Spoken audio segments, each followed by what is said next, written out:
So our plan for this morning is to listen to the last part of the debate, and then for the second part of the class to discuss the frame book.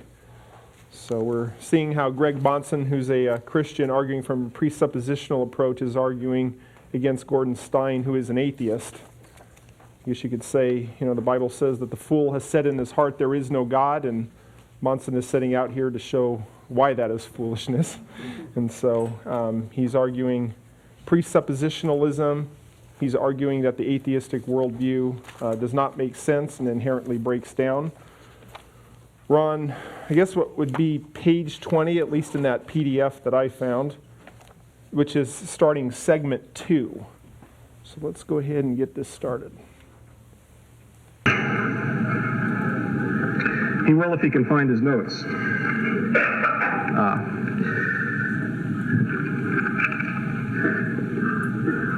Now, it would be logically wrong to say that if all of the proofs fail for the existence of God, that one is justified in saying that there is no God. There's a logical fallacy, argumentum ad ignorantum, or something like that, to say that you accept something just because all the evidence the contrary fails. However, we have two other factors here that we must consider. One of them is the fact that 900 years have passed since Anselm first postulated the ontological proof, and Thomas Aquinas in 1200 or so. So we have a long period of time in which all these proofs that are being professed fail. That's some evidence about probability of there being a proof that someone will come up with that will succeed, being pretty unlikely. In addition, we have a number of things which I wouldn't call proofs, but I would call evidence, which make the existence of God even more improbable. And one of them is the problem of evil. If an all-good God exists, why is there evil in the world? We are told with God that all things are possible. If all things are possible, it would be possible for him to create a world in which the vast mass of suffering that is morally pointless, such as the pain and misery of animals, the cancer and blindness of little children, the humiliations of senility and insanity, were avoided. These are apparently inflictions of the Creator himself, or else we have a God that isn't omnipotent. If you admit that, then you deny his goodness. If you say that he would not have done otherwise, you deny with him things that are possible, all things that are possible. So the atheist can present several arguments which sort of increase the probability that there isn't a God. They're not proofs, as I said. One of them would be the problem of evil. The idea is that the presence of evil is incompatible with an all-good, all-knowing, and all-powerful God, as Dr. Bahnsen suggested he believes in. Now, he could come up with a statement that injustice in this world may well be corrected in the next world, but that would be something that he would be making without any evidence whatsoever. Just, again, wishful thinking. He could also say that, get out of this bind by saying that God is not all-powerful, that some evil things are done without his permission, so to speak. In which case his statement that he believes in an omnipotent God is falsified. You could also say that the old argument about free will, which is basically a morass into which he may fall if he wishes, will not do. To say that God gave man free will and therefore he can choose between the evil and good is to imply that God was unable to make a man who could examine both sides and always choose the good.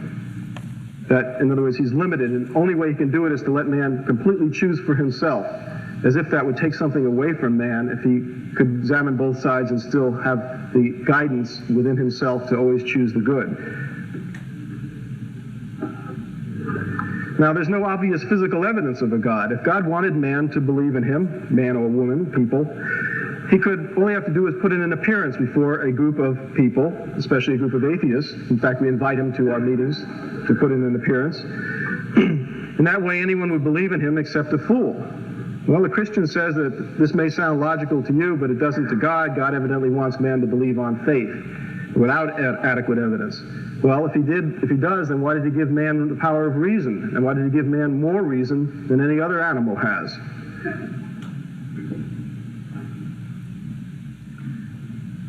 If all living things on the earth were created by a God, and he was a loving God who made man in his own image, how do you explain the fact that he must have created the tapeworm, the malaria parasite, tetanus germs, polio, ticks, mosquitoes, cockroaches, and flees. Now, surely the dog is not suffering from original sin and needs to be infected with fleas so that he can get to doggy heaven, which will be better than his present life.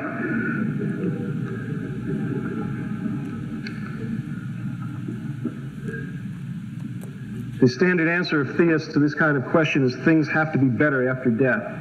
You know, we have these things on earth, it's a vale of tears, so to speak. Doesn't make much sense. I mean, any God that would punish a man for what his ancestors did is not a very moral God.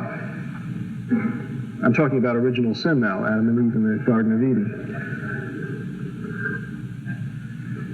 There are many instances on the earth in which no distinction seems to be made between the innocent and the guilty, between the Christian and the non-believer, and, for example, in natural disasters like an earthquake or a fire. It kills Christians, it kills babies, it kills animals, it kills non-Christians. You certainly can't say that these people were punished in some way for something that they did. It also demolishes churches and hospitals without distinction. Isn't this evidence that at the very least, whatever force there is controlling these things doesn't care if people are Christians or not, or whether they're innocent or not? If there's only one God and he cares at all how he's worshipped, why are there so many different conceptions of God and so many different religions, all claiming to be the one true religion? Does this mean that they're all mistaken? Does it mean that one is correct and all the others are mistaken? There's an old joke about an atheist in which he said to a believer, you know, you believe that 99 of the 100 gods are false. I just go one step further and say that the 100th one is also false. So I'm sure that Dr. Bahnsen, in fact, he even agreed that he would help me refute any other gods but the Christian God. If Christianity is the one true religion, why are so many people who sincerely believe in it found in prisons, slums, and in organized crime? I'm not saying that all people there are Christians. I'm not saying that all people in organized crime are Christians either. But it evidently, if Christianity led to an elevation of moral standards, which we haven't gotten into yet about morality, but I'm going to jump the gun here a little bit,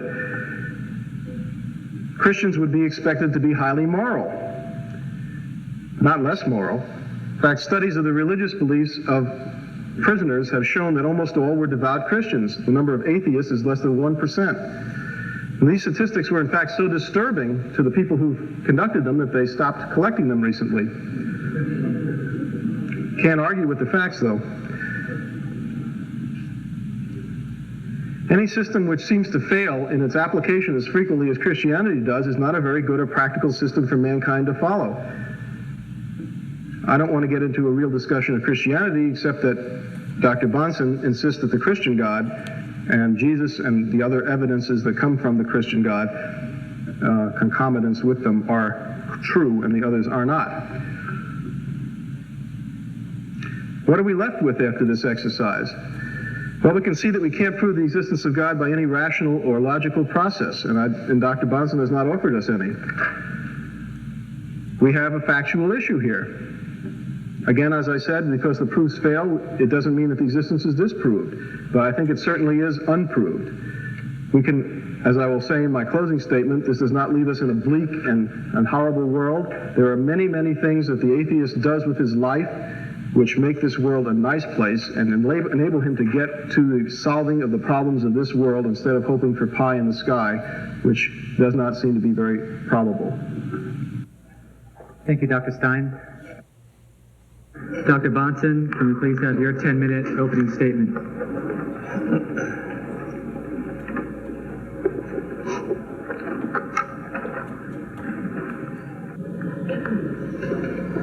You've heard Dr. Stein refer to the transcendental argument and try to dismiss it simply as wishful thinking. If our debate is going to degenerate to that level, then I dismiss everything that he has said as wishful thinking and delusion, and why don't we all go home? No, we're here to argue. We're here to argue a point, and I'm going to stay just with the argument that has been proposed and see if Dr. Stein has any better answer than just to engage in name-calling. Dr. Stein proposes an atheist worldview. I propose a Christian theistic worldview. There are other proposals out there that may want their evening to debate as well. I'm maintaining that the proof of the Christian worldview is that the denial of it leads to irrationality. That is, without the Christian God, you cannot prove anything. As one illustration of that, although I want to get into more than that in the second speech, I have referred to the laws of logic. An atheist universe cannot account for the laws of logic. Dr. Stein, interestingly, in responding to that, spoke more about scientific law than he did about the laws of logic, and I'm going to come back to that in my rebuttal to ask about his understanding of scientific law. However, we still hear him saying that laws of logic are a matter of consensus and are just this way. That is to say, I don't have to prove that the laws of logic exist or that they are justified. It's just this way. Now, friends, how would you like it if I would have conducted the debate in that fashion this evening? God exists because it's just that way. You just can't avoid it. You see, that's not debate, that's not argument, and it's not rational. And therefore we have, interestingly, an illustration in our very debate tonight that atheists cannot sustain a rational approach to this question. What are the laws of logic, Dr. Stein, and how are they justified? We still have to answer that question from a materialist standpoint. From a Christian standpoint, we have an answer, obviously. They reflect the thinking of God. They are, if you will, a reflection of the way God thinks and expects us to think. But if you don't take that approach and want to justify the laws of logic in some a priori fashion that is apart from experience, sometimes that suggests when he says these things are self-verified, then we can ask why the laws of logic are universal, unchanging, and invariant truths. Why they, in fact, apply repeatedly in the realm of contingent experience. Dr. Stein told you, well, we use the laws of logic because we can make accurate predictions using them. Well, as a matter of fact, that doesn't come anywhere close to discussing the vast majority of the laws of logic. That isn't the way they are proven. It's very difficult to conduct experiments on the laws of logic of that sort. They are more conceptual in nature rather than empirical or predicting certain outcome in empirical experience. But even if you want to try to justify all of them in that way, we have to ask, why is it that they apply repeatedly in a contingent realm of experience? Why, in a world that is random, not subject to personal order, as I believe Christian God, why is it that the laws of logic continue to have that success-generating feature about them? Why should they be assumed to have anything to do with the realm of history? Or why should reasoning about history or science or empirical experience have these laws of thought imposed upon it? Once again, we have to come back to this really unacceptable idea that they're conventional. If they are conventional, then of course there ought to be just numerous approaches to scholarship everywhere, different approaches to history, to science, and so forth, because people just adopt different laws of logic. That just isn't the way scholarship proceeds, and if anybody thinks that is adequate, then they just need to go to the library and read a bit more. The laws of logic are not treated as conventions. To say that they are merely conventions is simply to say, I haven't got an answer. Now, if you want to justify logical truths along a posteriori lines, that is, rather than arguing that they're self-evident, but rather arguing that there's evidence for them that we can find in experience or by observation, that approach was used, by the way, by John Stuart Mill. People will say we gain confidence in the laws of logic through repeated experience, and that experience is generalized. In some weaker moments, I think Dr. Stein was trying to say that. Of course, some of the suggested logical truths, it turns out, are so complex or so unusual that it's difficult to believe anyone has perceived their instances in experience. But even if we restrict our attention to the other, more simple laws of logic, it should be seen that if their truth cannot be decided independently of experience, then they actually become contingent. That is, if people cannot justify the laws of logic independent of experience, then you can only say they apply, as far as I know, in the past experience that I've had. They are contingent, they lose their necessity, universality, and invariance. Why should a law of logic, which is verified in one domain of experience, by the way, be taken as true for unexperienced domains as well? why should we universalize or generalize about the laws of logic, especially in a materialistic universe not subject to the control of a personal God? Now, it turns out if the a priori and the a posteriori lines of justification for logical truths are unconvincing, as I'm suggesting briefly they both are, perhaps we could say they are linguistic conventions about certain symbols. Certain philosophers have suggested that. The laws of logic would not be taken as inexorably dictated, but rather we impose their necessity on our language. They become, therefore, somewhat like rules of grammar. And as John Dewey pointed out so persuasively earlier in the century, laws of grammar, you see, are just culturally relative. If the laws of logic are like grammar, then the laws of logic are culturally relative too. Why then are not contradictory systems deemed equally rational? If the laws of logic can be made culturally relative, then we can win the debate by simply stipulating a law of logic that says anybody who argues in this way has got a tautology on his hands, and therefore it's true. Why are arbitrary conventions like the logical truths so useful if they're only conventional? Why are they so useful in dealing with problems in the world of experience? You see, we must ask whether the atheist has a rational basis for his claims.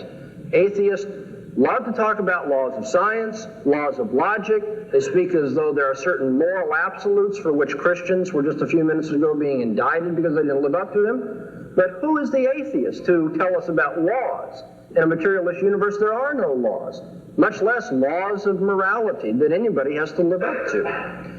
When we consider that the lectures and essays that are written by logicians and others are not likely filled with just uninterrupted series of tautologies, we can examine those propositions which logicians are most concerned to convey.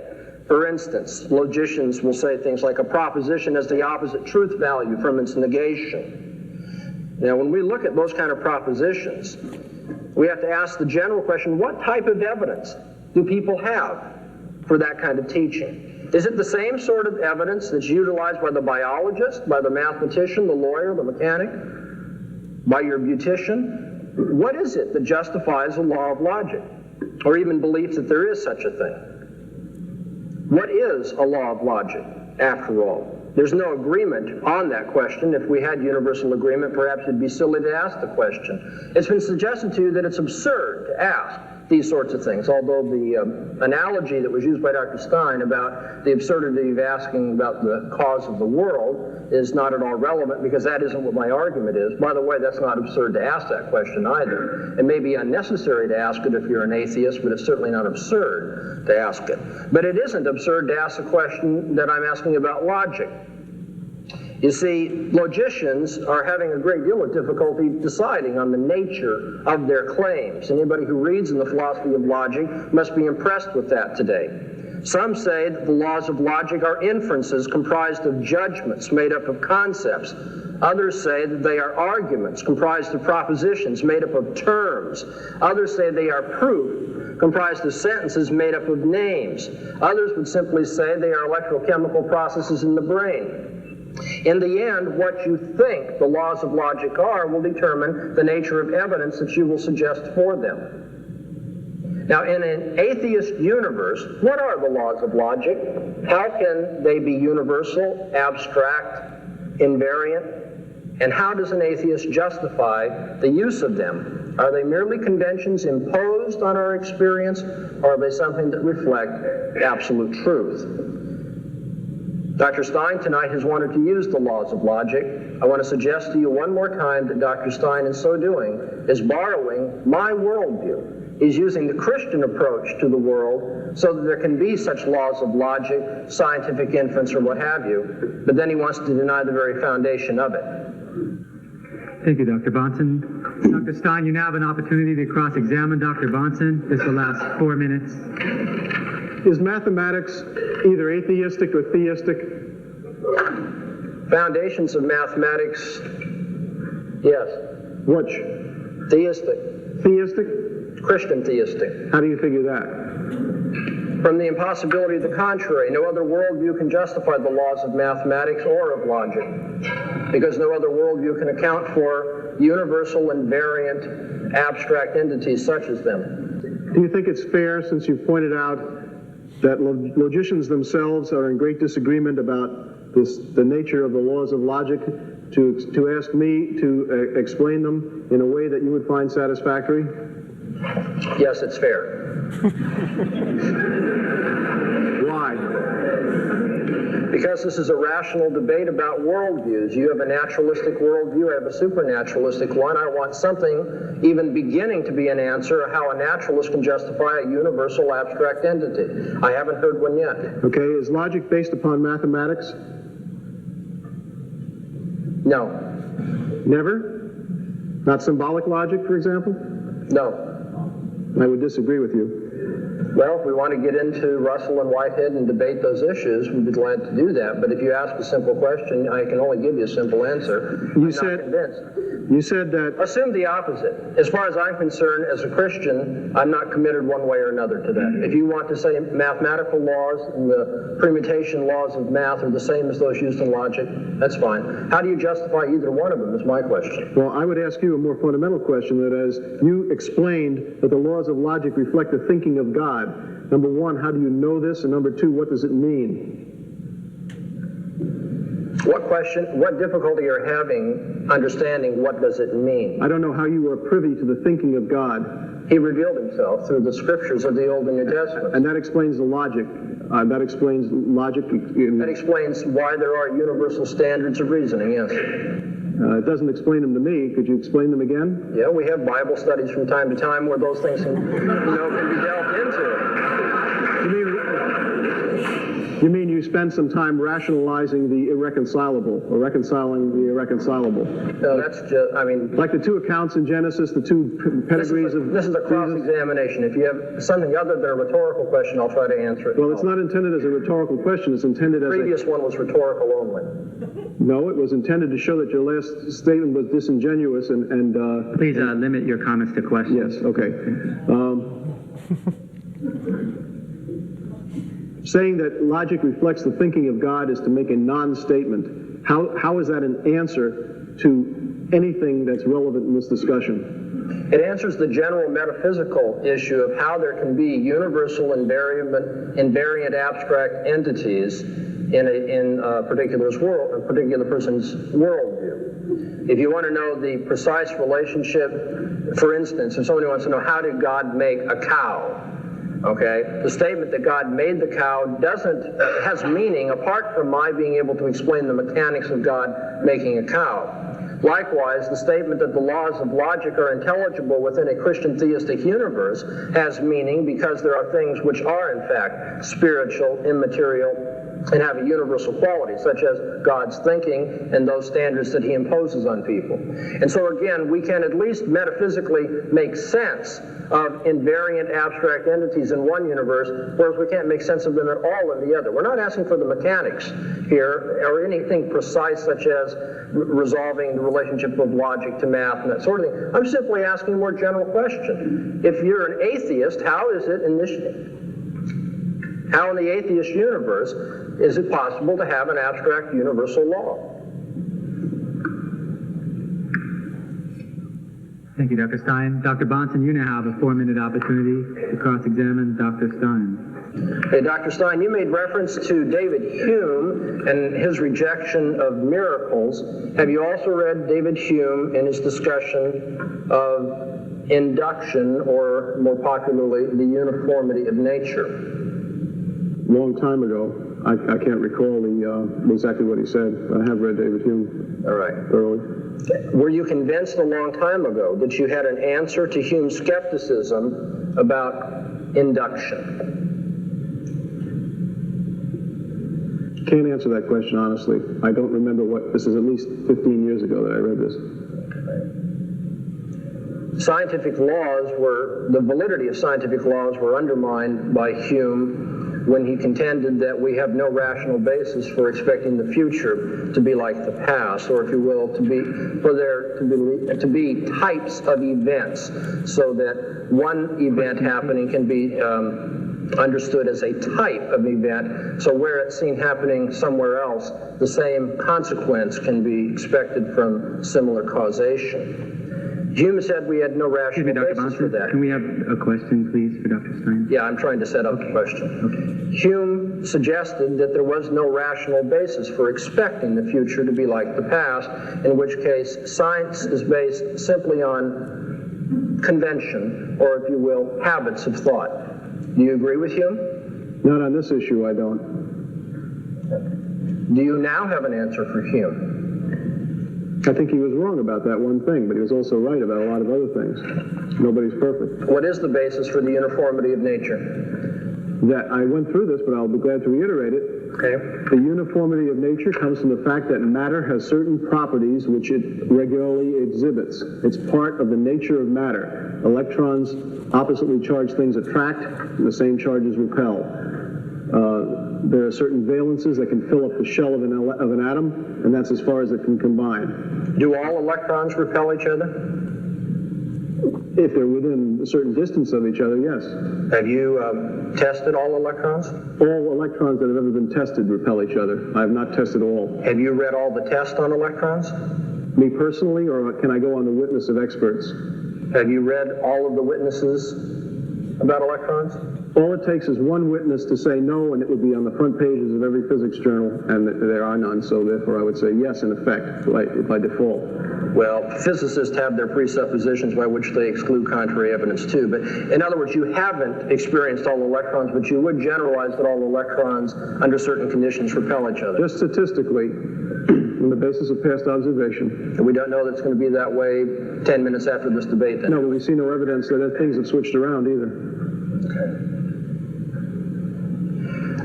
Do you accept the Zen Buddhist logic that allows for cones, the different kind of logic that you referred to used by Zen Buddhists? I use the word extra-logical, and I think that's the right word. It is outside of the normal kinds of logic. And it's not necessarily a different kind of logic, but it's just non-logical, but accepted in place of logic. Is it also, are extra-logical things absurd? They may seem that way to us, but no, I would say they're not absurd in the grand scheme of things. Can extra-logical things be true? Can claims about extra-logical matters be true? But that's an impossible question to answer, because if we're using logic to answer whether something is true or not, then extra-logical things are not subject to the analysis given by logic. All right, so are claims about extra-logical entities allowed or disallowed in your worldview? In my worldview, it depends on what we're talking about. If we're talking about things like Zen Buddhists, and they confine themselves to these philosophical speculations there, then yes. If we're talking about science, no. It sounds very arbitrary. Thank you. We will now move to rebuttals. Dr. Stein, 6-minute rebuttal, please.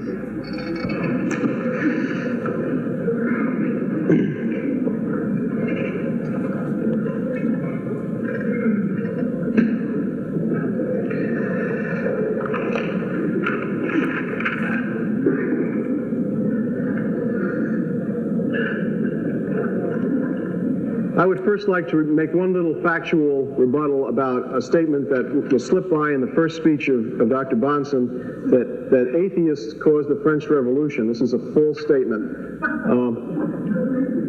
The leader of the French Revolution, the most important person, was Robespierre, who was a Christian. So, I mean, there may have been some atheists there, but that doesn't mean that they caused the French Revolution. There are atheists everywhere. Okay, now, we've spent a lot of time talking about logic, and yet I'd like to know why, and this is not a question that's addressed right now for an answer, but just as a put out for a future response, why has Dr. Bahnsen stressed the laws of logic so much when he's refused to apply them to the existence of God? I'm not so sure that it's even falsifiable, so therefore it isn't even a statement that can be tested in any way.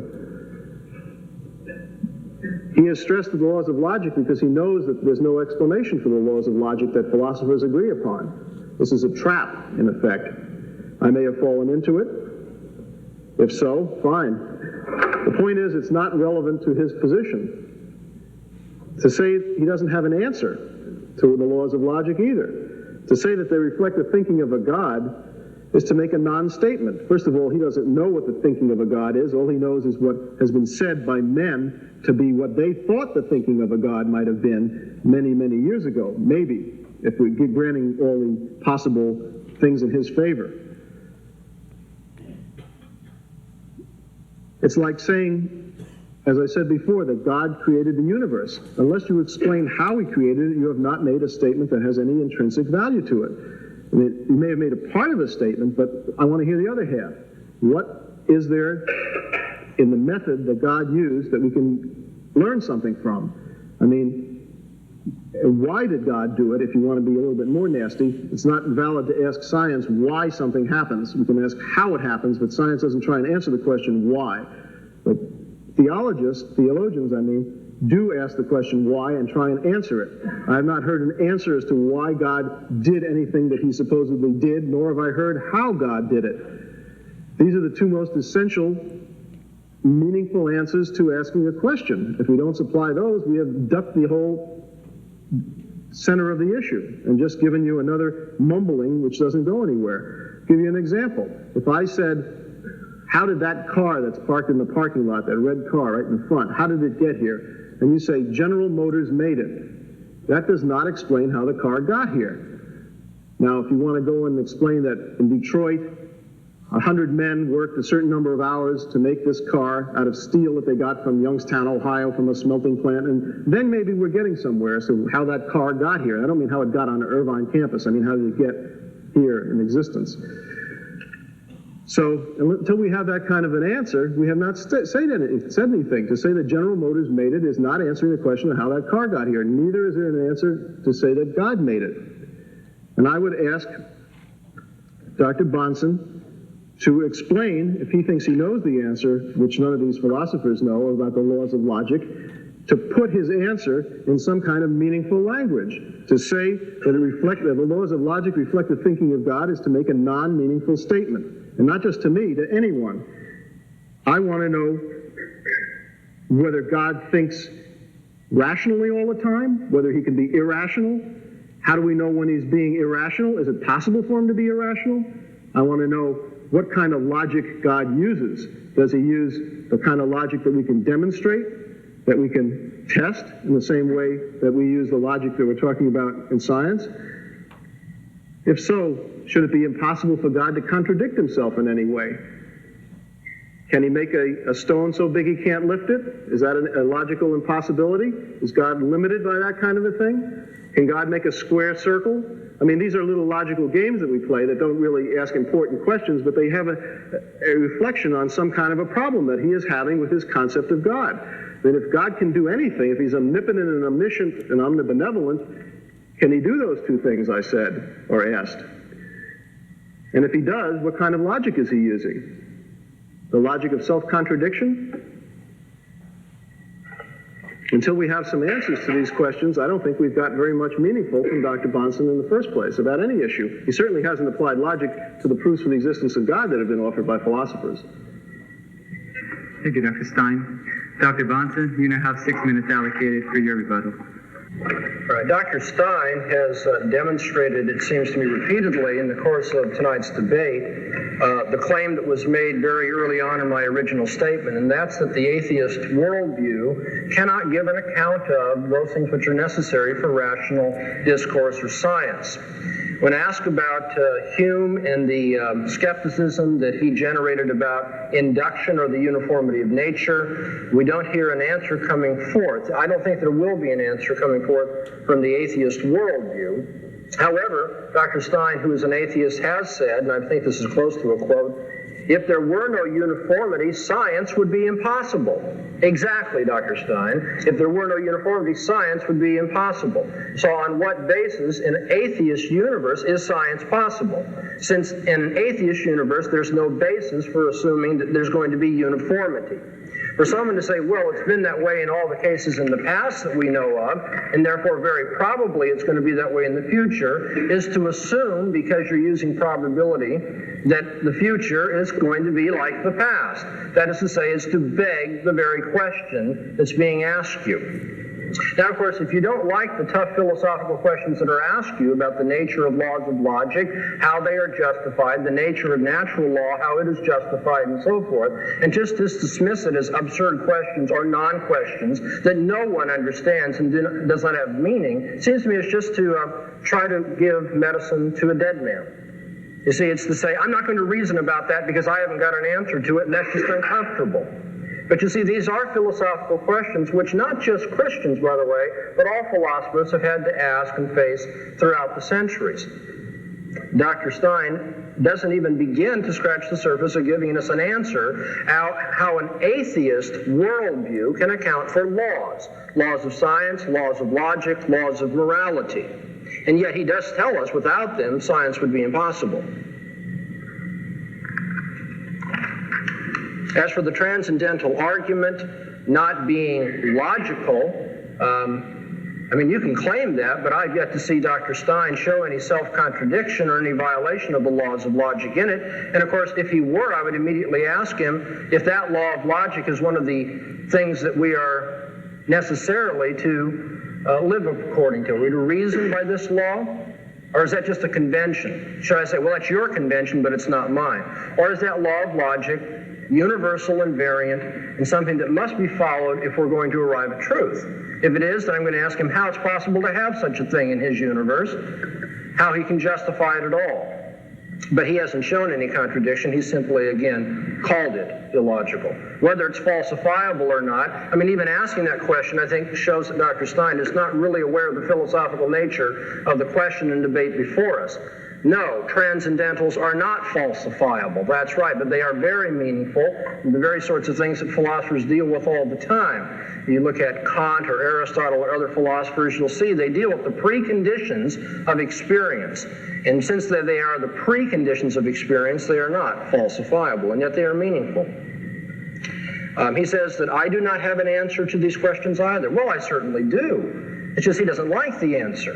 The answer is that God created the world, and this world reflects the uniformity that he imposes on it by his governing, and our thinking is to reflect the same consistency or logical coherence that is in God's thinking. How do we learn about those things? He revealed himself to us. Again, these are simple answers. They're the sorts of things Sunday school children learn, but I've yet to find any reason not to believe them. For Dr. Stein to say, well, these aren't answers, doesn't convince me at all. He says, they're not going to be answers unless I include how it took place. What is God's method and why did he do it? Well, I don't accept those standards. I don't accept that that's a requirement for an explanation at all. And he hasn't given us any good reason except that he's not going to be satisfied or it's unhelpful to him. He says it's a non-meaningful statement to say that the laws of logic reflect the thinking of God. He wants to know things like, can God be irrational? Well, if you'd asked those questions in cross-examination, I'd answer them. No, God cannot be irrational.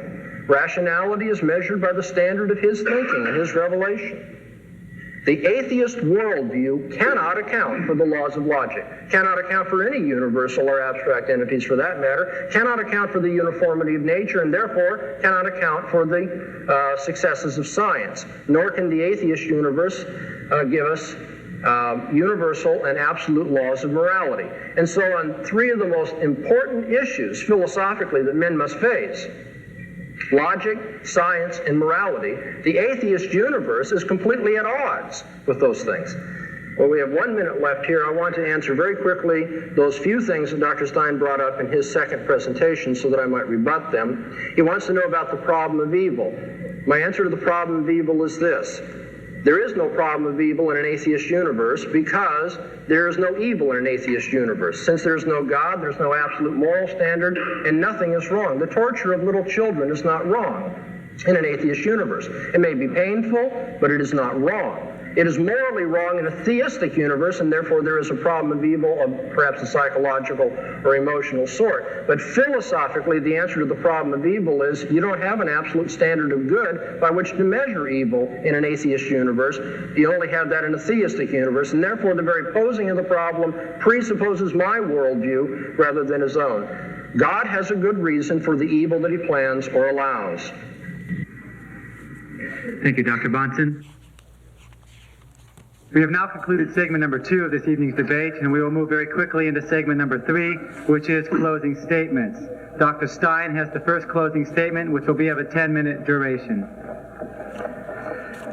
Dr. Bahnsen, in his last response, and indeed throughout his entire talk, has made a number of claims about what's possible in an atheist universe and what is not possible in an atheist universe. All I can say is that he has a very strange conception of an atheist universe and perhaps of the universe in general. First of all, evil in an atheist universe. Yes, indeed, there can be evil in an atheist universe.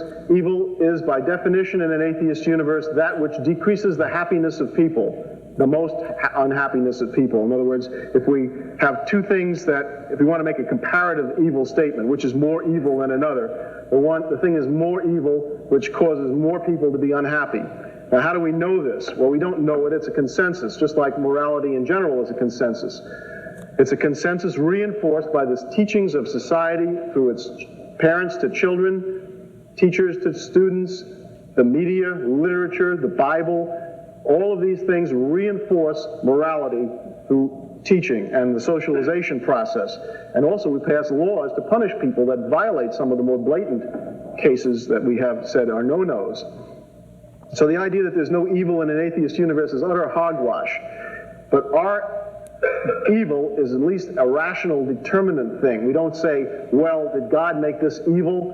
And then we have to go flipping through the Bible to see if it was covered at all. You know, there's 100 volumes of commentary, at least 100 volumes more, called the Talmud, which is the Jews' interpretation of all the places that the Old Testament didn't give them any guidance on for ethical and moral issues.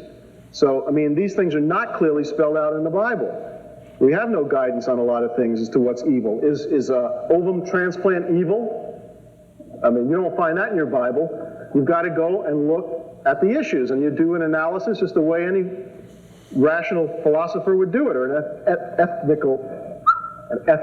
what do you call it? An ethicist. Couldn't think of the word. So, I mean, we have standards by which we determine evil and good, and in an atheistic world,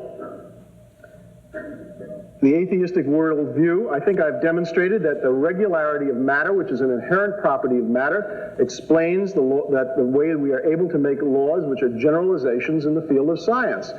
And to say that, first of all, many scientists are atheists. It's been shown by studies over and over again. So to claim, as Dr. Bahnsen claims to claim, that science doesn't give us an atheistic worldview that is in conformity with, that science is not in conformity with an atheistic worldview is utter nonsense. Science is in itself atheistic. It doesn't use God to explain things, and it understands that matter behaves in a regular and therefore a predictable way. And that is the way in which scientific research is done. The same with logic. Logic is a consensus. I think it has a mathematical and linguistic basis. It has some conformity to the reality of the world. I don't know how many times we have to repeat that for it to get through to Dr. Bahnsen, but it doesn't seem to be. And he seems to specialize in what we call the thinking makes it so school of logic, if we want to call it that. Because he says something is so, because he knows what God's thinking was, therefore it is so. The omniscient Dr. Bahnsen has answered. Well, that doesn't answer anything if we're going to apply the tests of reason to what he says. His statements are not only irrational, they are unreasonable. The idea that the future is going to be like the past, it's a statistical probability statement. We have never seen a future. Today is the future from yesterday. And yesterday, what is happening today was the future. And we have not seen anything in that time period that we have observed, which is several hundred years, to show that the regularity of matter and its behavior is going to change. If it changes, scientific experiments will go haywire, and we'll know it right off the bat. And then we'll have to revise a lot of things. I think the chances of that happening are pretty small.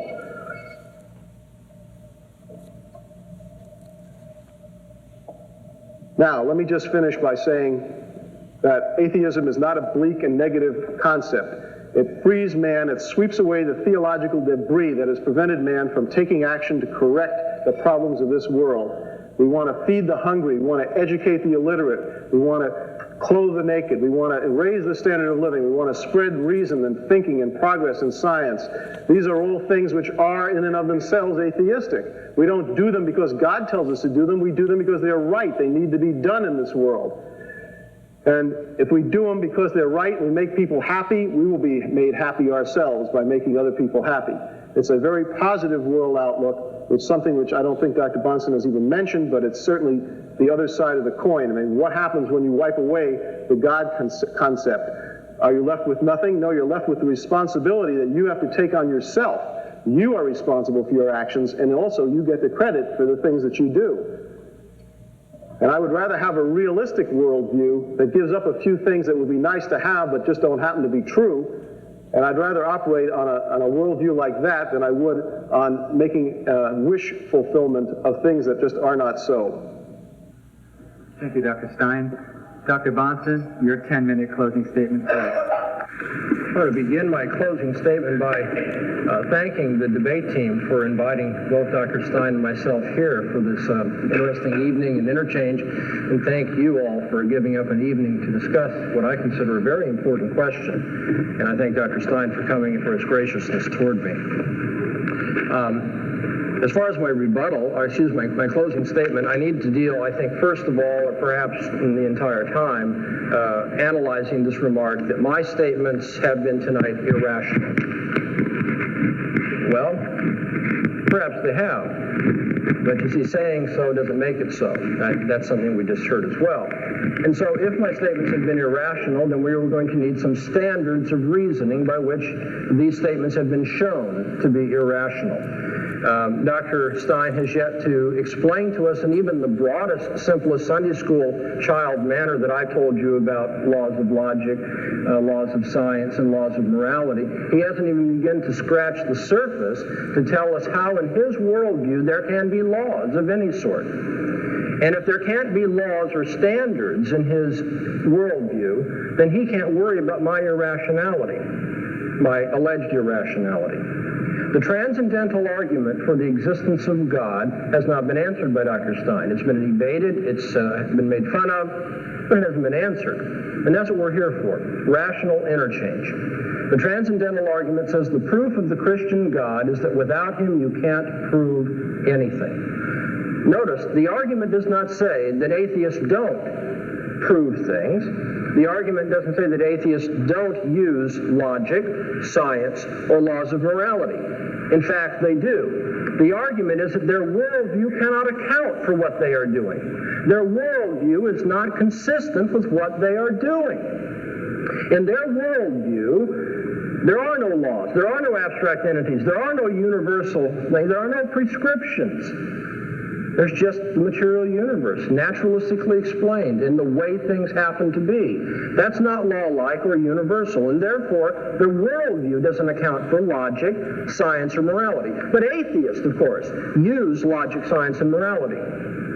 And in so doing, atheists give continual evidence of the fact that in their heart of hearts they aren't atheists. In their heart of hearts, they know the God I'm talking about. This God made them. This God reveals himself continually to them through the natural order, through their conscience, and through their very use of reason. They know this God, and they suppress the truth about him. One of the ways we see that they suppress the truth about him is because they do continue to use laws of logic, science, and morality, though their worldview cannot account for them. Dr. Stein has said the laws of logic are merely conventional. If so, then on convention, he wins tonight's debate. On convention, I win tonight's debate. And if you're satisfied with that, you didn't need to come in the first place. You expected the laws of logic to be applied as universal standards of rationality. Rationality is not possible in a universe that just consigns them to convention. Dr. Stein has said the laws of science are law-like because of the inherent character of matter. But Dr. Stein doesn't know the inherent character of matter. Now, if he were God, he might reveal that to us, as I think God has revealed certain things to us about the operation of the universe. But he's not God. He doesn't even believe there is a God. Since he hasn't experienced all the instances of matter and all of the electron reactions, all the other things that scientists look at, since he hasn't experienced all of those, he doesn't know that those things are universal. He doesn't know that the future is going to be like the past. When he says, well, it always has been in the past, and boy, if it changes tomorrow, won't that make the front pages? That's not an answer. You see, we're asking, what justifies your proceeding on the expectation that the future is like the past? To say, well, it's always been that way in the past, is just to beg the question. We want to know on what basis your worldview allows for the uniformity of nature and laws of science. Thirdly, we've spoken of laws of morality tonight. He says they have laws of morality, the utilitarian standard of what brings the greatest happiness to the greatest number. Well, that doesn't justify utilitarianism to announce it. He's announced that as his standard. But why in an atheist universe should we live by that standard? Marquis de Sade enjoyed torturing women. Now, why should he give up torturing women so that he might bring greater happiness to those women that he was torturing? Now, I've got an answer for that. It's not one that Dr. Stein likes, and maybe some of you out there don't like it, but at least I can begin philosophically to deal with that. I have an answer, a universal absolute about morality. Dr. Stein does not. He simply has an announced, stipulated standard. And if morality can be stipulated, then, of course, Marquis de Sade can stipulate his own, even as Dr. Stein has stipulated his own. Why should he feed the poor? He says they want to do that. I grant that. My argument tonight has never been that atheists are the lousiest people in the world. That's not the point. Some Christians can be pretty lousy too. But why is it that I call atheists or Christians lousy when they act in the ways that we're thinking of? Because I have absolute standards of morality to judge. Dr. Stein does not. And therefore, once again, from a transcendental standpoint, the atheistic worldview cannot account for this debate tonight. Because this debate tonight has assumed that we're going to use the laws of logic as standards of reasoning, or else we're irrational. That we're going to use laws of science. We're going to be intelligent men that way. We're going to assume induction and causation and all those things that scientists do, and it's assumed moral stance. So we're not going to be dishonest and try to lie or just try to deceive you. I mean, if there aren't laws of morality, I can just take out a gun right now and say, okay, Dr. Stein, make my day. Is there a God or not? You see, if he argues, oh, no, you can't murder me because there are laws of morality, then, of course, he's made my day because I win the debate. That shows that the atheist universe is not correct. But if he says, oh, no, there are no absolute standards, it's all by convention and stipulation, that sort of thing, then I just pull the trigger and it's all over and I win the debate anyway. Would you expect me to win the debate in that fashion? Absolutely not. You came here expecting rational interchange. I don't think we've heard much from Dr. Stein. I've asked him repeatedly. It's very simple. I don't want a lot of details. Just begin to scratch the surface. How, in a materialistic, naturalistic outlook on life, man in his place in the world, can you account for laws of logic, laws of science, and laws of morality? The atheist worldview cannot do it, and therefore I feel justified in concluding, as I did in my opening presentation this evening, by saying that the proof of the Christian God is the impossibility of the contrary. Without the Christian worldview, this debate wouldn't make sense. The Bible tells us, the fool has said in his heart, there is no God. Don't misunderstand that. When the Bible uses the term fool, it's not engaging in name-calling. It's trying to describe somebody who is dense in the sense that they will not use his reason as God has given it. Somebody who is rebellious, who is hard-hearted. It's the fool who says in his heart, there is no God. Paul tells us in 1 Corinthians, the first chapter, that God has made foolish the wisdom of this world. He calls rhetorically, where is the wise?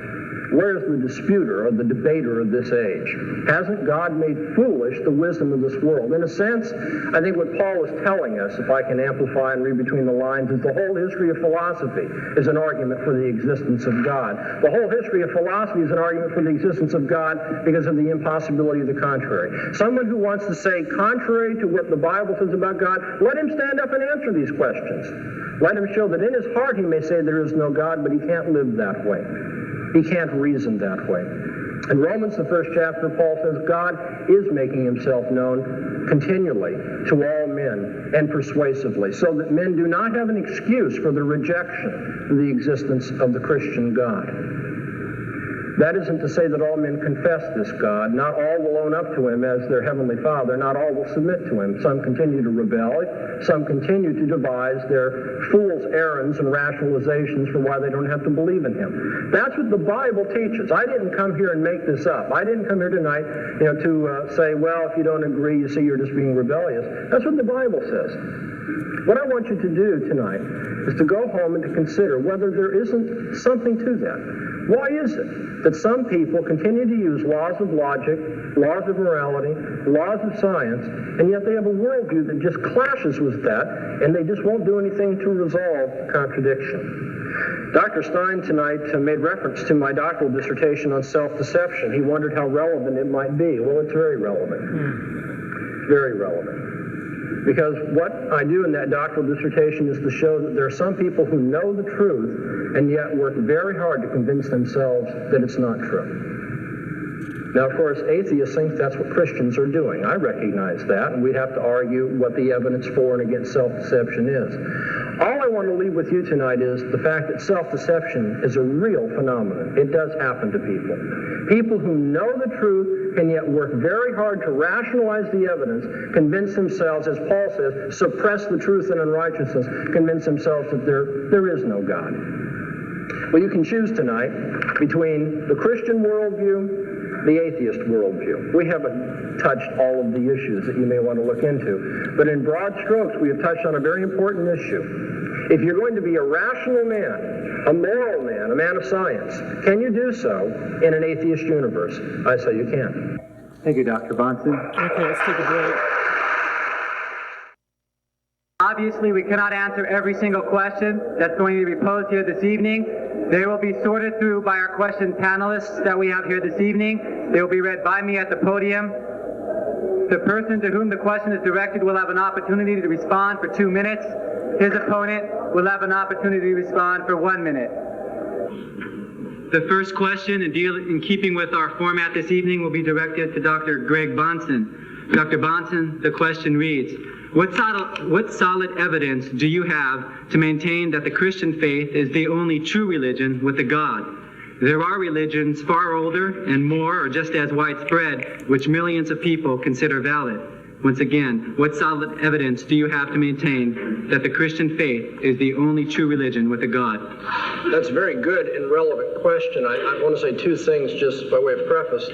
One, that isn't what the subject of our debate was tonight. However, that can't just be taken for granted. I mean, it's worthy of a debate. It's just that we couldn't do everything in one debate. Secondly, you might be interested to know that in my original opening statement, I had a long paragraph dealing with that very question so that it wouldn't be thought that I was just flying over it arbitrarily in dealing with that matter. But when I read it back to myself and timed myself, it just turned out I had to cut a number of things out, and so I cut that down. What I did say, however, was that if I can find it here, that I have not found the non-Christian religions to be philosophically defensible, each of them being internally incoherent or undermining human reason and experience. And unless it will violate your debate format, I give just a couple of illustrations. That's obviously not going to cover all of them, but for instance, Hinduism assumes that God, or Brahman, is the impersonal universal soul, the unchanging one of which all things are part, for instance. And because of that particular outlook, Hinduism says that everything in terms of my normal experience of the world and thinking is Maya, or illusion, because everything in experience and thinking presupposes distinctions. But that is contrary to the most fundamental metaphysical fact, and that's that there are no distinctions, all is one. So basically, Hinduism tells me that all of my thinking, all of my reasoning is illusion, and in so doing, you see, it undermines reason. You can take religions such as Shintoism, its view of kami, the forces that permeate the universe, or Taoism, the ordering force of the universe, and they are impersonal forces, and as such are even less than human beings because they don't have volition or intelligence. Is that I should stop? Yeah, thank you. Let me just re-explain the format. We will allow the person to whom the question is directed to have a 2-minute response, and his opponent will have a 1-minute opportunity to rebut. Dr. Stein, your 1-minute rebuttal, please.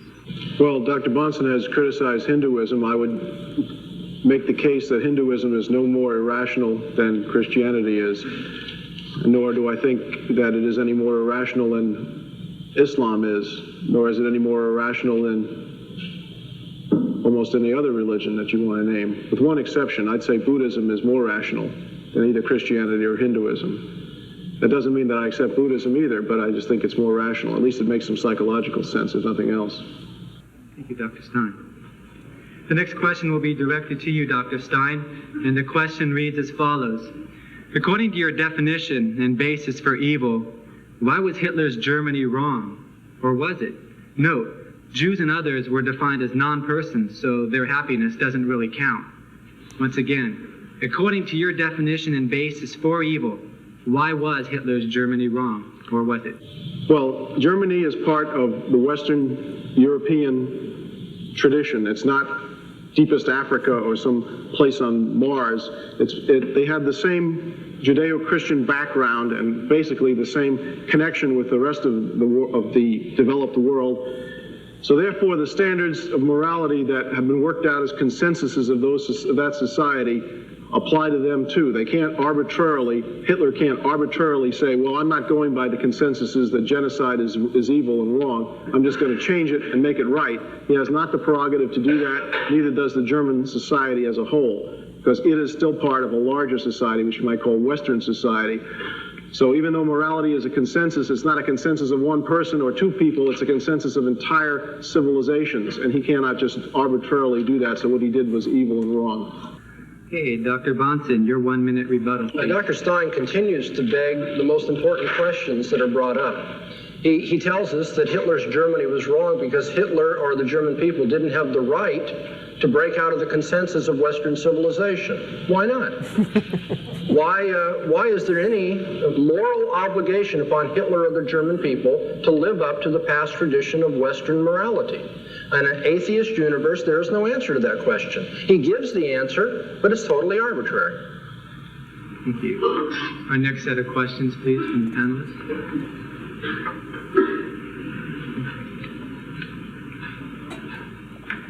Next question is directed to you, Dr. Bahnsen. If I could read it for just a minute. Why is there pain and evil in the world? There are a number of answers that could be given to a question, why is something the way that it is? One relevant one, but not the most ultimate answer, would be that there's pain and evil in this world because men have decided to rebel against God, their maker, and that's one of the consequences of rebellion against God. Now somebody can say, well, that's not fair. God shouldn't punish people for rebelling against him. Well, I mean, if there is a God, as I have maintained, and if he is the Christian God as revealed in the Scriptures, it won't do any good to complain about that. That's the way God governs mankind. And if you think you know better than God about morality, then you're in Job's position. You want to have an interview with God.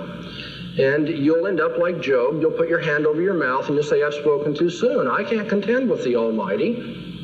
Okay, so that's one answer, is that God has decided that that would be the outcome if people decided to rebel against him. If they want to be their own little gods, if they want to make their own rules of morality and live by them, then the consequences are going to be such and such. And that includes pain for animals in the created order, because in so doing, man represented all of creation. Even as the second man, Jesus Christ, represents all of creation, and the new heavens and the new earth, which I believe, based on faith in the Scriptures, is yet to come. In that new heavens and new earth, there'll be a redeemed earth where pain and suffering have been removed. Why is there evil ultimately? The answer is obviously because God has planned it. I believe that he governs everything that's in history. Does that mean that he caused it? No, I don't believe he compelled Adam to fall into sin. Dr. Stein, your 1-minute rebuttal. Well, Dr. Bahnsen has given us another one of his famous non-answers. Basically what he said is anything God does is what he does.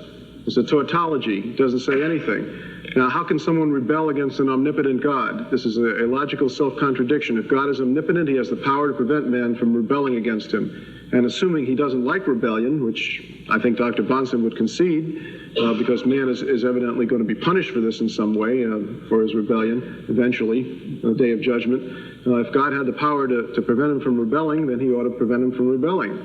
And just to say that God does what he does is not to give us an answer at all. Thank you. Next question is directed to you, Dr. Stein. It reads, if you haven't examined all the evidence, then is it not true that you are really an agnostic? Isn't it true that you're open to the fact that God may exist? If you haven't examined all the evidence, then isn't it true that you are an agnostic? Well, agnostic is a word that's very badly used. Thomas Huxley, who invented the word, used it in an entirely different way from the way we use it today. And in fact, the way we use it today is entirely different from the way Herbert Spencer used it. I would define an agnostic as a subtype of atheist. An atheist is someone who does not believe in a God. A theist is someone who does believe in a God. There's no middle ground. You can either do or you don't. Now, an agnostic does not believe in a God either because of one of two things. Either he thinks it's impossible ever to know whether there is one or not. That's the Spencerian, Herbert Spencer type agnostic that thinks there are unknowables. Or secondly, because he or she has never examined the evidence that exists and therefore has not made up his or her mind, but still, at this point, he does not believe in a God. Now, if he examined the evidence and found it convincing, then he would move into the theist camp. So no, I am not an agnostic because I do think that these questions are solvable, that maybe we don't know the answer now, but I think we can eventually know the answer. So I'm not a Spencerian agnostic, and I have examined the thing, so I'm not the other kind of agnostic, whatever that kind is called. It doesn't have a name for it. Dr. Bahnsen, your 1 minute rebuttal, please. It's interesting that the word agnostic is being used as a subclass of atheists. I would agree with that, but for reasons different than have been suggested. It's also interesting that atheist is being redefined. Earlier in the debate, Dr. Stein said an atheist is one who finds the theistic proofs inadequate. I said, no, traditionally an atheist is one that denies the existence of God or doesn't believe in the existence of God. Now he's using the traditional definition to answer the question.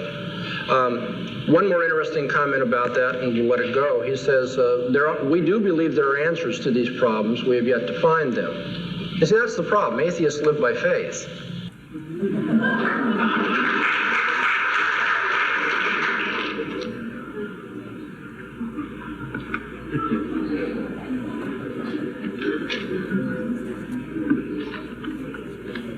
Okay, the final set of questions are here before me. Dr. Bahnsen, question for you reads, why is it necessary for the abstract universal laws to be decided from the transcendental nature of God, or derived from the transcendental nature of God? Why not assume the transcendental nature of logic? Let me read that again.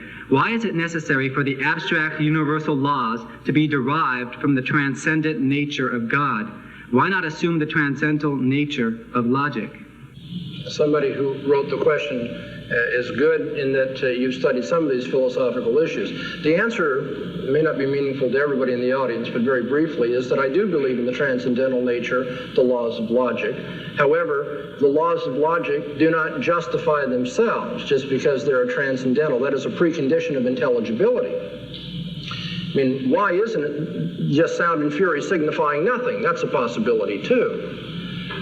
So the laws of logic do have a transcendental necessity about them, but it seems to me you need to have a worldview in which the laws of logic are meaningful, especially when you consider such possible antinomies as the laws of logic being universal and categorizing things in that way, and yet we have novelties in our experience. I mean, the world of empirical observation isn't set rigidly by uniformity and by sameness, as it were. There isn't a continuity in experience in that way, as there is a necessary continuity in the laws of logic. How can the laws of logic then be utilized when it comes to matters of personal experience of the world? We have a contingent changing world and unchanging invariant laws of logic. How can these two be brought together? You need a worldview in which that transcendental necessity of logic can be made sense of in terms of my human experience. And I believe that Christianity provides that, and I just can't find any other one that competes with it that way. And Dr. Stein, your 1 minute rebuttal. I do not have a rebuttal to that particular answer. I do have a rebuttal to the last one, to his last rebuttal, if I may make that very briefly. Is it okay? Okay, well, can you keep your limits to the questions that are before us? Then I have no response. The final question. May I ask, David, is this my last response? Have I given that? No, we have one more question for Dr. Stein. I'm sorry. If the same rule will be applied so that I can respond, then I'd be Certainly. happy to. I thought we were ending the debate. Certainly. Go ahead. Okay. Dr. Bahnsen's comment that atheists believe things on faith is a false statement. We have confidence based on experience, confidence that things happened in a certain way, that we have learned a lot of things about the world, and therefore we will continue to learn a lot more about the world. Things that we do not know now, we will eventually have answers to. That's not faith, that's confidence based on experience. So I think he's misusing the word faith. That's all. Okay. Dr. Stein, the final question is directed to you. It reads, you have said that there has been no adequate evidence put forth for God's existence. What for you personally would constitute adequate evidence for God's existence?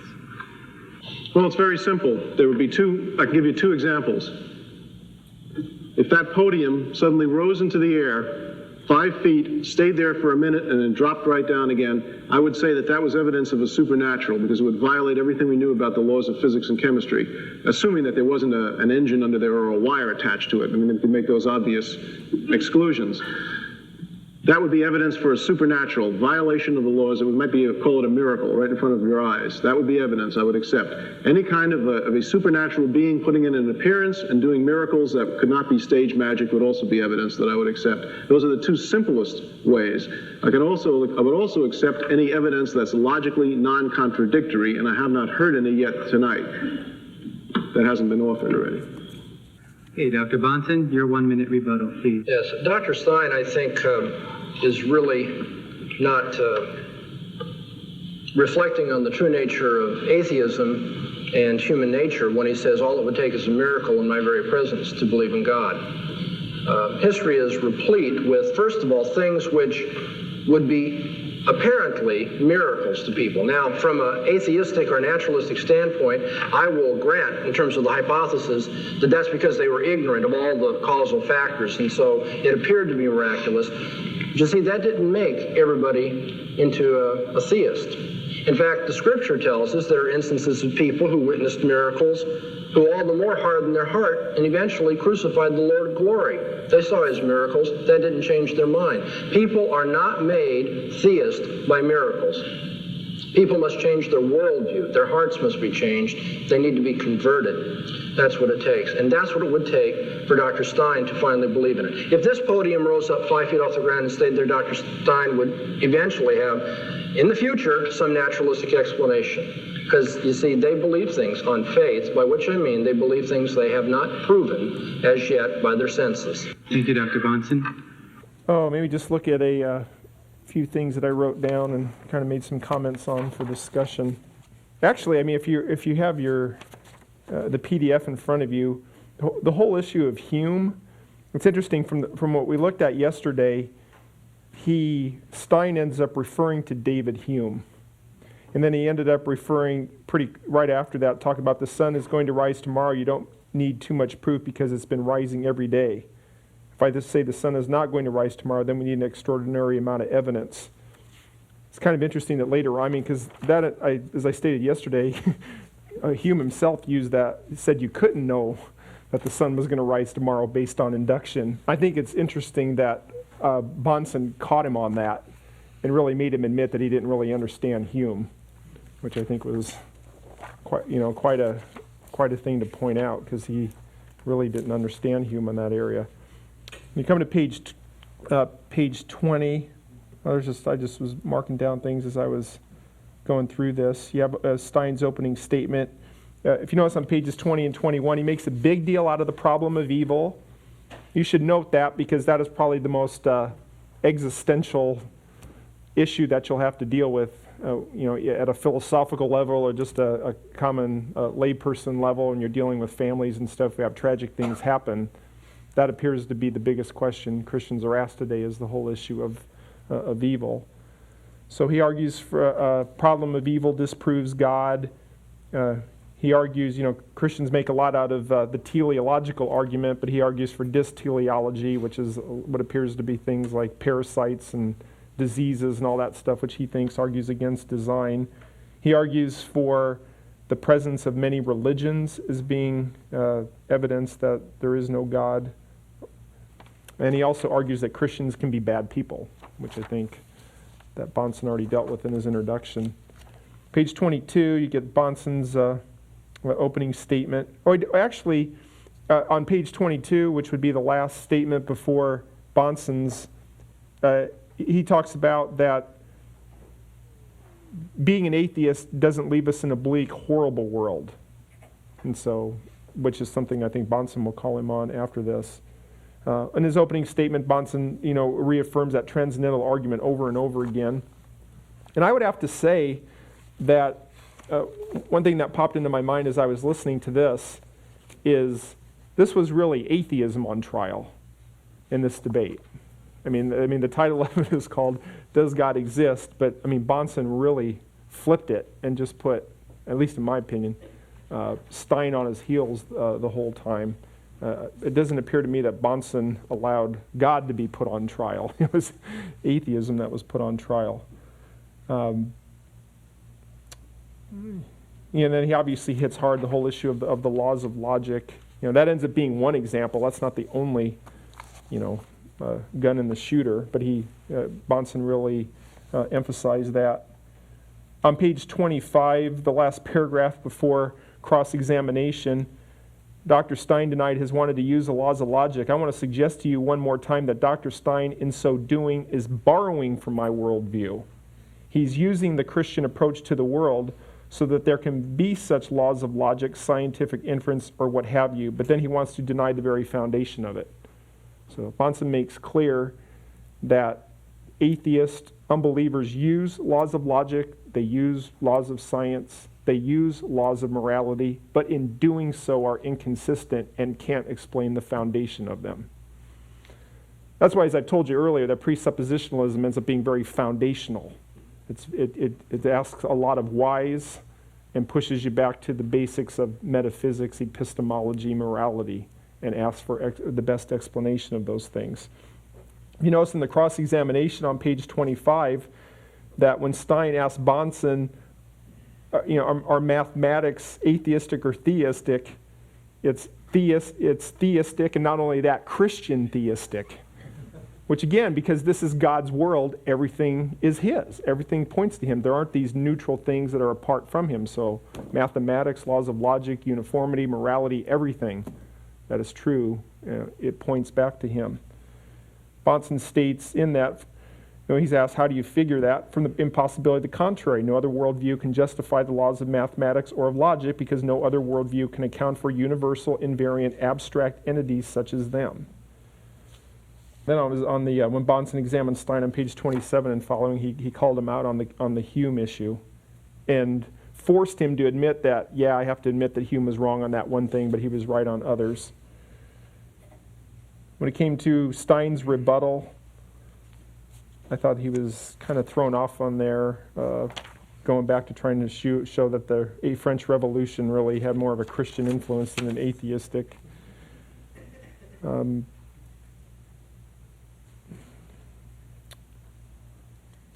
Let's see here. Page 32. Page 32, kind of, I guess, the last four paragraphs. Bahnsen says, nor can the atheist universe give us universal and absolute laws of morality. And so on three of the most important issues philosophically that men face, logic, science, and morality, the atheist universe is completely at odds with those things. He wants to know about the problem of evil. My answer to the problem of evil is this. There is no problem of evil in an atheist universe because there is no evil in an atheist universe. Since there is no God, there is no absolute moral standard and nothing is wrong. The torture of little children is not wrong in an atheist universe, and it may be painful, but it is not wrong.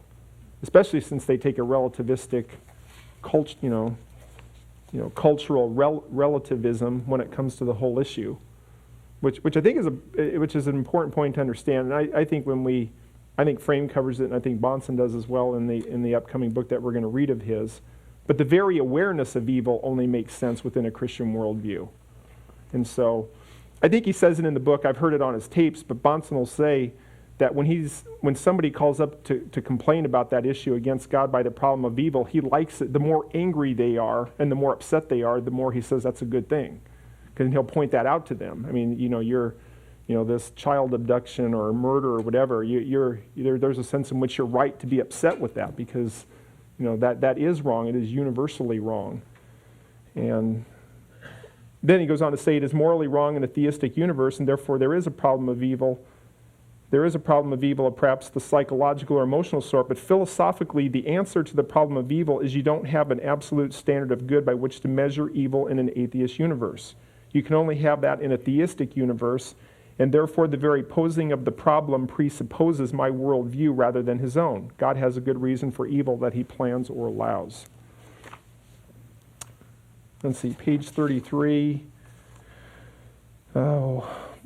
Stein bringing up utilitarianism in regard to explain what is good. I think Bahnsen really pointed that out, that was quite arbitrary and quite debatable.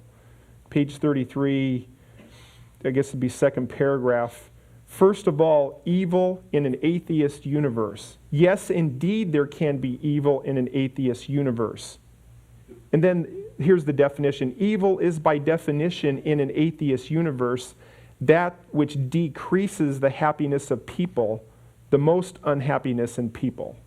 I mean, that's just straight utilitarianism. I mean, if you study ethics, just even at a secular level, there's like 6 different models of ethics. I mean, there's people that argue for all 6 of them. And it's just kind of funny he arbitrarily picks utilitarianism. I mean, utilitarianism has been heavily critiqued even at a secular level. That's not something that even every atheist would agree with. I mean, even the people that invented utilitarianism, I mean, Jeremy Benham invented it and then John Stuart Mill refined it. I mean, John Stuart Mill was concerned about utilitarianism because he thought it might lead to the tyranny of the majority. He thought it might, in other words, he was aware of the fact that if you took utilitarianism to its logical extreme, that might sanction the extermination of the gypsies in his time. And, so to throw that out, I thought was quite arbitrary and not very good. He says, well, how do we know this? We don't know this. It's a consensus, just like the morality in general is a consensus. It's a consensus reinforced by the teachings of society through its parents to children. I get to which you can ask, well, why should we use that as the standard? And I think when you get to later on, I mean, Bahnsen's going to point that out. I mean, what do you get as, Marquis de Sade, who believes in torturing people? That's good. I mean, what moral right would you have to say that he's wrong and you're right? See, page 34. I guess it'd be the 4th paragraph. Now let me finish by saying that atheism is not a bleak and negative concept. It frees man. It sweeps away the theological debris that has prevented man from taking action to correct the problems of the world. We want to feed the hungry. We want to educate the illiterate. We want to clothe the naked. So he sounds Matthew 25-ish there, doesn't he? But again, the question that ends up coming is why? Why should you be concerned about that? And why would you be more right for doing that as opposed to someone who wanted to do the opposite, to starve the hungry and keep people illiterate and hurt people? Page 35. Bahnsen reasserting the transcendental argument that their worldview can't account for things. Then as he gets to the end, he really starts to stress the reason why this is happening is not because atheists are rational, but they're suppressing the truth. And he starts to bring Scripture into that. Bahnsen goes after him on the utilitarianism on page 36, first full paragraph. Thirdly, we talked about the laws of morality. He said that morality, the utilitarian standard of what brings the greatest happiness to the greatest number of people. Well, that doesn't justify utilitarianism simply to announce it.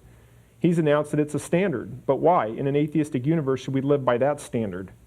Marquis de Sade enjoyed torturing women. Now, why should he give up torturing women so that he may bring greater happiness to those women that he is torturing?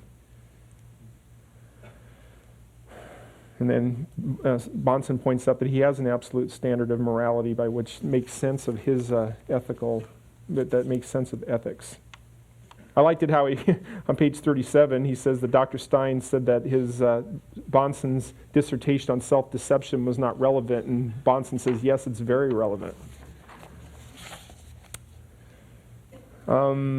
Now, one thing that's a significant issue, and Bahnsen admittedly said that he didn't have the time to address it a lot, but it is an issue. It's an issue that you'll have to deal with, is the whole issue of the world religions. So that came up in the segment 4, page 38. How do you know that it's Christianity? It would seem to me, the thing that he goes after here mostly, and I think if he would have had time to be able to explain it more, it would have been even more clear. But it does appear with the Eastern religions. I mean, when you get into Hinduism and Buddhism and Taoism and Shinto and all those, that their absolute ends up being impersonal.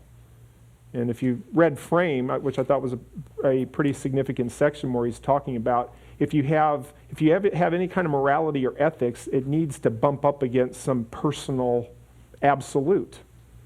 And so, personally, I think in a nutshell, the reason why the Eastern religions fail as worldviews is because in their end, their absolute is an impersonal entity, and you can't get ethics from an impersonal being.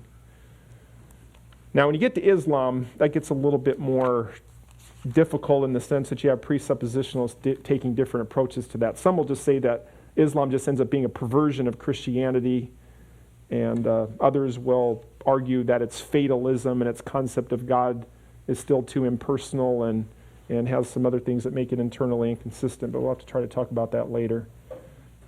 Page 39, boy, when Stein tried to talk about how you would condemn Hitler's Germany, he really was inadequate on that.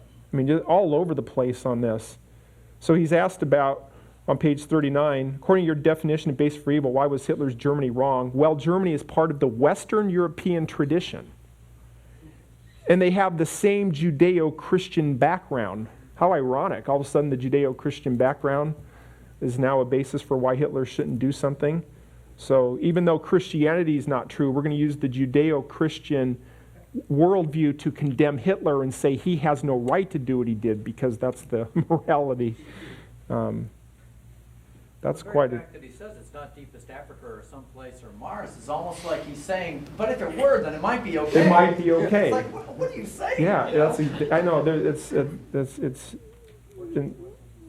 Right. You know, it would be like asking Stein, well, if you walked into a tribe of cannibals and they killed you and ate you, that would make most people happy, providing there's enough of you to go around. Right. Right. And not only is it inconsistent and irrational, but when you put the whole test of livability to it, it's one thing to say that in theory, but then it's another thing when it becomes personal to say that everything's culturally relative. You know, if you're, you know, I mean, it's. But notice here too, he states they can't arbitrarily. Hitler can't arbitrarily say, well, I'm not going by the consensus that genocide is evil or wrong. So in other words, Hitler can't say, well, I'm not going by the consensus that genocide is evil or wrong. I'm just going to change it and make it right. And to which Bahnsen comes back and says, why not? He tells us that Hitler's Germany was wrong because Hitler, the German people, didn't have the right to break out of the consensus of Western civilization. Why not? Why is there any moral obligation upon Hitler and the German people to live up to the past tradition of Western morality? Bahnsen deals with the whole issue of evil. You know, he admits that, you know, we don't know perfectly why there is, but he says that God ultimately has a perfect reason why it's a part of his plan. I thought he called him out too on that whole issue of what makes an agnostic, what makes an atheist. Stein just undercut himself because he goes back to the standard definition of an atheist, which he pretty much denied earlier on. And I thought his discussion of agnosticism was kind of convoluted. If you're going to discuss the history of agnosticism, you got to go back to Kant, who, in its truest philosophical sense, agnosticism wasn't necessarily a denial of God, but it was a denial that you could know anything about the noumenal realm or the spirit realm. In that sense, Kant actually believed there was a God, but didn't believe you could know anything about him, which to me is inherently inconsistent because you have to know something about the noumenal realm to declare it unknowable. But I thought that was kind of convoluted. Anyway. Okay, what do you think of the second part of the debate? We're obviously not going to be able to talk about frame today, so let's just finish up with a few minutes of talking about, then we'll go back to I just had a question, actually. What do you think Bahnsen's aim or purpose was going into this debate? Because as he's going back and forth with Stein, and I look and compare with what we would do if we were talking to an unbeliever one-on-one, we would try and respond to each of their points. Bahnsen, quite frankly, ignored some of Stein's points, and I'm not saying that's good or bad, but it seems like that points to a different aim. Was he trying to establish his point for the benefit of the audience, for the benefit of Stein? What do you think his attitude was that's a good question. Going into this? Yeah. I would say, I think in a nutshell what he's doing is, I think he's fleshing out, the fool has said in his heart there is no God. So I think in a sense what he's seeing part of apologetics is to show foolishness. So hopefully, that the Spirit of God would use that to convict the atheist. I think perhaps he's been asked that, and I'm just kind of speculating, but it would seem, because clearly this sort of model is not going to be the norm, and I don't think he would claim that. This sort of thing is not okay, all of you Christians out there, you have to go to the university and get something set up with an atheist. I don't think it's like that at all. But I think what he's doing, I think there's a sense in which he's trying to show at least partly show something to the Christian community, in the sense of when you're well, I think first of all, I'm just going to speak existentially for myself. To me, to see him take on one of the world's leading atheists and just leave this guy blubbering is encouraging. In the sense, you know what I mean? In the sense of not that intellectual joust is, in and of itself is the only thing we do or whatever, but just to see, I think this gives confidence. I would say too, I would say as far as an experiential, existential sort of thing is, I think this shows that when you're dealing with unbelief, and if you're using the task of showing the foolishness of the unbeliever, that you get to the foundational issues. And Van Til talks about that a lot. One of the problems Van Til has with the classical approach, not so much that it's wrong in what it says, but it's not really dealing with foundational issues, the unbelieving heart, the truth suppressor, the irrationality of the other worldviews. According to Van Til, you may, if you take the classical approach, like I said, you put out one fire, they start two more. And so you're just put in this position of, whereas with this sort of approach, it's more of a, atomic bombs and flamethrower kind of approach where you're getting at the foundational level. And it's more of I think one of the things Bahnsen wanted to show was arguing more for certainty as opposed to, Christianity, amongst competing worldviews appears to be best, but to show that it's the only view. So I guess to answer in a nutshell, I think he's trying to show Christians a more biblical model, a more biblical approach. And because he does that, because you can go get his videos where he goes to colleges, to colleges and shows Christians how to apply this stuff. If you get into his DVDs that have been made and stuff, he actually instructs Christians on how to push their professors, when things are claimed, to, respectfully challenge, thought, unbiblical thinking, and to not be afraid, to promote the Christian worldview. So I think that's what's going on with it. Yeah, let's see, Brian, and then we'll come back. Sort of question similar to that one. Stein kept asking questions about, he just states that God creates the universe. He doesn't tell how he did it or why he did it. He didn't really answer that question either. What do you think is reason for not, going into a little bit of how God created the universe and why? Yeah. He didn't really say, God spoke and or whatever. Why did he believe that? Because I don't know, because to me that I don't think Bahnsen was accepting that as a burden of proof that you have to show how something was made. Because we're dealing with the ultimate cause or origin of things. So just because you can't explain how something happened doesn't mean you can't know why it happened or who did it. That's what I would say. Let's go Dan and then to Nathan. I was just going to say, the one thing I think brought up from the reading as well as from this debate is that I understand the presuppositional argument for a God, or what did he call it, a non-material entity that's universal. However, I don't think in the debate, I don't think Stein really touched on it too much, but the fact that it could really be used for an Islamic God. It could be used for Jewish God. Yeah, and to be fair to Bahnsen, he admits that when that issue comes up, he says that's not the topic of this debate. He does debate Muslims and that kind of stuff in other contexts. So to be fair to him, that in a sense was kind of a different issue. And how does he do that? As far as, does he still use his presuppositional, or does he then go to an evidential model? I would say it's in general, and speaking with most of the religions, it's pretty much ends up being not that much different than going out. Let me just put it this way: when he goes after the Eastern religions, the argument's very much the same. Because what it comes to in the Eastern religions is an impersonal absolute, and impersonals can't explain uniformity or any kind of laws. So in a general, I would say, so for 90% plus of the religions, that ends up being the answer. When it comes to Islam, I will admit that gets a little bit tougher. I think I'm going to maybe dig into a little bit more, or maybe we could even play some segments of how I think the time that he debated over Islam, they had 3 people on stage, a Jew himself and then a Muslim, and I think the format of it didn't allow for a lot of good interchange like this. Like I said, what I said earlier, in general, oftentimes presuppositionalists view Islam as a perversion of Christianity, or they argue that its concepts of fatalism and denial of the Trinity inherently leads to irrational problems within Islam. So they will try to show that within those systems that they break down as well.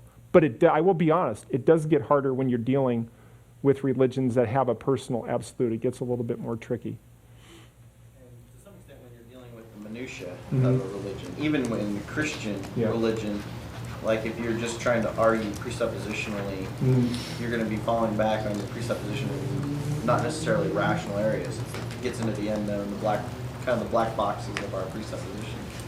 Does that make sense? I'm not quite following you. But in other words, there are things that we don't understand. Problem of evil being a good example of it.